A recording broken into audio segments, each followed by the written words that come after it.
Sahabat Rumah Impian, mengaplikasikan kolam ikan di dalam rumah sungguh sangat menyenangkan ya.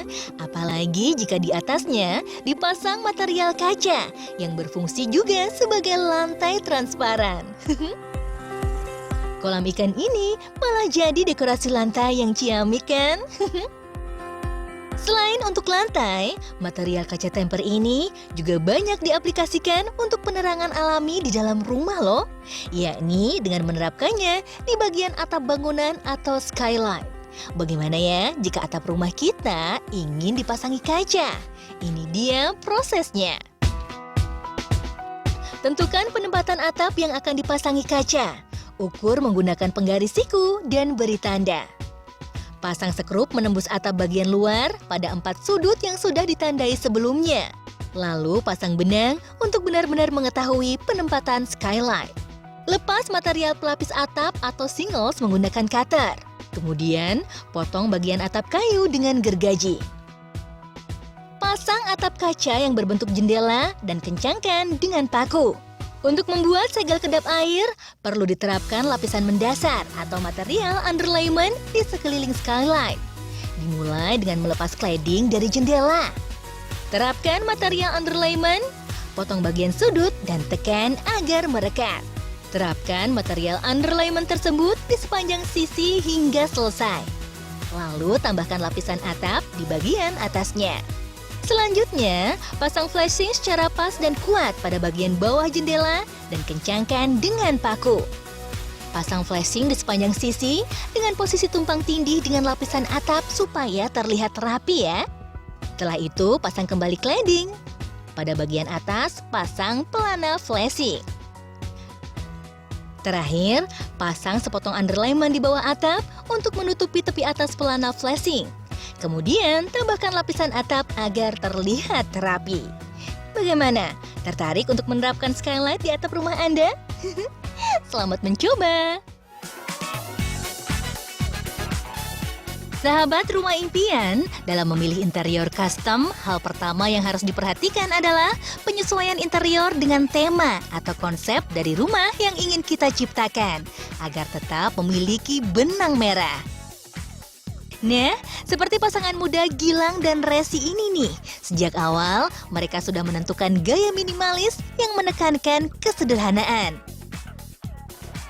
Pada implementasinya, ciri khas bentuk garis-garis geometris begitu menegaskan karakter rumah yang bersih, sederhana, namun tetap elegan. Bisa terlihat dari area komunal yang tampak lapang ini. Area kegiatan utama ini sengaja dibuat open plan dengan void untuk pencahayaan dan sirkulasi udara yang cukup. Untuk mengisi kekosongan ruang pada plafon yang tinggi, sebuah lampu gantung dengan material besi dan bentuk geometris tampak menghiasi area ini dengan begitu cantik. Tak hanya lampu gantung saja yang membuat area komunal tampak cantik ya sahabat Rumah Impian. Pantry dengan minibar ini justru sengaja dipamerkan dengan kesan bersih. Jadi, selain memiliki fungsi utama untuk menyiapkan makanan, pantry ini juga berfungsi ganda sebagai pelengkap dalam mempermanis ruangan.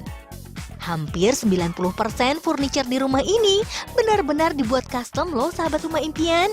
Hingga tak ada satu sudut pun yang terlewat untuk dimanfaatkan menjadi pengalaman ruang yang menarik. Sahabat Rumah Impian, jika Anda mengira areal komunal di rumah ini terletak di lantai 1 atau lantai 2, itu salah besar. Gak nyangka kan kalau area komunal tadi berada di basement.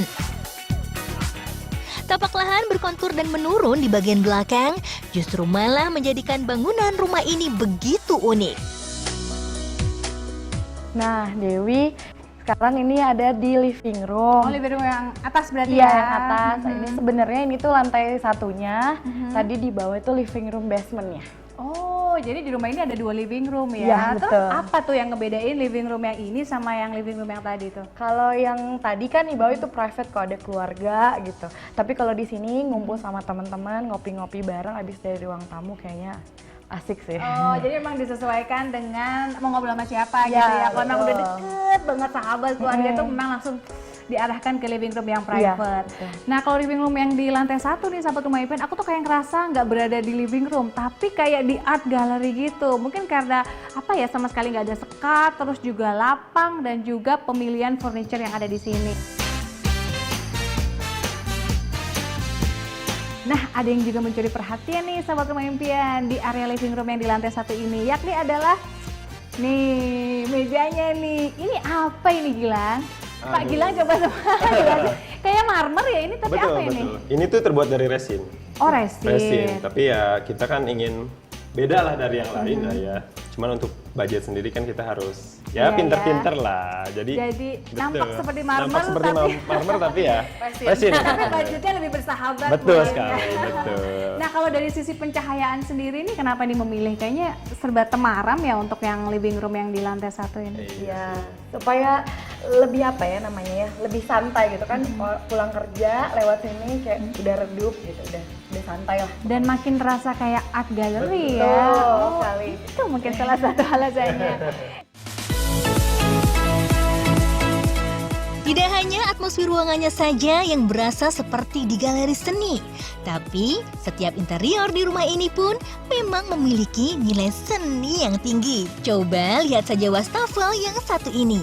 Uniknya, jika biasanya wastafel berbentuk cekung ke dalam, yang ini bentuknya malah persegi panjang dan nampak rata. Bermaterialkan besi yang di atasnya dilapisi kaca, wastafel ini sebetulnya dibuat miring agar air dapat mengalir ke saluran pembuangan. Material besi memang merupakan salah satu material yang banyak digunakan untuk mengisi interior custom di rumah Resi dan Gilang. Banyaknya penggunaan material besi yang dapat didaur ulang merupakan salah satu respon terhadap green architecture. Beralih ke lantai 2.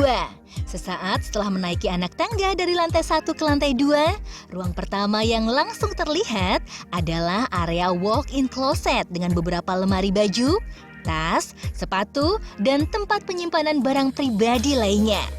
Area ini sengaja dibuat luas agar pemilik rumah dapat dengan leluasa menata dan merias diri.